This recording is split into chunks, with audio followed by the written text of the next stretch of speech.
Bienvenue à toi dans Simplifie, le podcast qui est là pour t'aider à simplifier ta vie. Alors aujourd'hui les filles, on s'approche de la période de Noël et du coup j'avais très à cœur de vous repartager un petit contenu audio que j'avais créé spécialement l'année dernière où en fait j'avais conçu un calendrier de l'Avent avec chaque jour des tips pour t'aider à simplifier Noël. Cette année on va revivre, comme tu me l'as entendu dire dans le dernier épisode, on va revivre un calendrier de l'Avent ensemble mais qui sera pas tout à fait sur la même thématique que l'année dernière et du coup je me suis dit que j'allais te partager quelques extraits en tout cas de ce qu'on a vécu l'année dernière et des tips que j'ai pu te partager pour t'aider à simplifier Noël. Donc aujourd'hui tu vas retrouver un épisode qui en fait est aussi en lien avec une question que une de mes coachées m'a posée sur la façon dont en fait on peut gérer les cadeaux à Noël, comment se simplifier la vie avec la liste des cadeaux de Noël et du coup je vais te partager 10 astuces pour t'aider à simplifier la liste des cadeaux, pour t'aider à gérer l'arrivée du nombre de cadeaux chez toi, t'aider à te positionner et puis t'aider à faire des choix en conscience et t'aider toujours à être focus sur ce qui est essentiel pour toi. Donc je t'encourage vraiment à écouter ces 10 principes et puis prends-en un ou deux qui te parlent. L'idée c'est pas que t'appliques tout forcément. Prends ce qui te parle, prends ce qui fait écho en toi. L'idée c'est que vraiment ça puisse t'inspirer.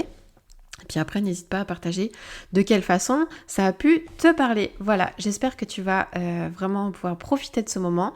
Commencer tout doucement à te préparer pour vivre cette période de la manière la plus sereine. Et puis maintenant, place à ces 10 astuces.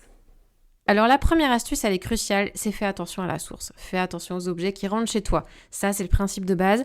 La clé, c'était de t'autoriser à dire oui à ce qui te convient et non à ce qui ne te convient pas. Tu es la gardienne de ce qui rentre dans ta maison, toi et ta famille, bien sûr. La deuxième astuce, c'est si des proches te demandent ce qu'ils peuvent offrir aux enfants, encourage-les à privilégier les expériences plutôt que des objets matériels. Des tickets pour un parc, tu vois, une sortie spéciale, ça peut être une séance de ciné ou un abonnement à des magazines, ça peut être des super alternatives. Troisième idée, si tu as plusieurs enfants, envisage de demander pourquoi pas un cadeau commun pour la fratrie.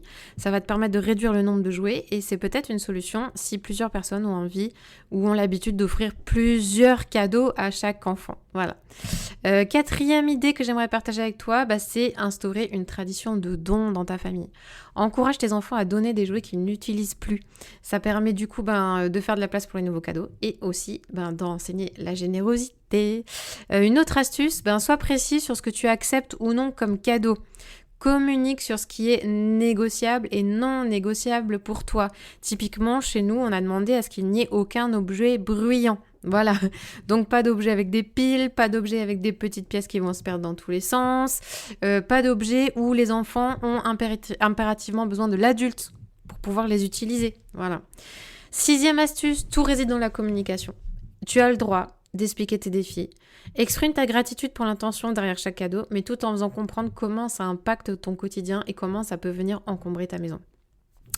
La septième astuce, implique les enfants dans le processus, c'est-à-dire encourage-les à faire une liste de souhaits qui est peut-être plus réfléchie et qui met l'accent sur ce qui est vraiment important pour eux. Ça va les aider à exprimer leurs désirs tout en facilitant la sélection de cadeaux qui ont du sens pour eux. Voilà. Huitième idée, explore des options de cadeaux faits maison. Je t'ai parlé des cadeaux en mode expérience, pourquoi pas des cadeaux faits maison, qu'il s'agisse de biscuits, d'objets d'artisanat, de coupons faits maison pour des activités spéciales. Voilà, c'est vraiment des cadeaux qui ajoutent une touche personnelle et qui réduisent du coup le besoin d'objets matériels. Avant-dernière astuce, planifie des activités spéciales pendant cette période de fête. Ça peut être une soirée au cinéma, ça peut être une soirée de jeux de société, ça peut être une promenade pour admirer les lumières de Noël. Au-delà des cadeaux, en fait, ça va te permettre de contribuer à des chouettes souvenirs de cette période. Et puis ma dernière astuce, je t'encourage à anticiper l'arrivée des jouets en triant les jouets existants chez toi avant l'arrivée des nouveaux. T'auront vraiment aidé, t'auront vraiment inspiré et puis que ça te permette encore une fois de vivre un Noël qui est tourné vers l'essentiel. Voilà, on y arrive tout bientôt et c'est l'occasion de petit à petit se plonger dans ce qui est vraiment essentiel pour toi. J'aimerais te laisser avec une dernière question. Tu sais que j'adore fonctionner comme ça. Cette dernière question, c'est en fait, j'aimerais savoir quelle est la priorité pour toi pour cette période de Noël. Je sais qu'avec tout ce qu'il y a à gérer et toute la charge mentale que cette période peut créer, c'est une période qui est challengeante pour bon nombre d'entre vous. Et du coup, la question vraiment qui est clé dans cette histoire, c'est mais qu'est-ce qui est essentiel pour toi à vivre dans cette période de Noël ? Est-ce que c'est te retrouver en famille? Est-ce que c'est pouvoir vivre une abondance de cadeaux? Est-ce que c'est pouvoir vivre des temps particuliers? Est-ce que c'est pouvoir voir certaines personnes? Est-ce que c'est une atmosphère? Est-ce que c'est un style de vie que tu as envie d'avoir pendant ce mois de décembre? Peu importe, je te donne vraiment ce qui me passe par la tête, mais en fait, va vraiment chercher qu'est-ce qui est essentiel, qu'est-ce que tu as envie de vivre pendant cette période-là. Et puis, sur le reste, je t'invite vraiment à lâcher prise.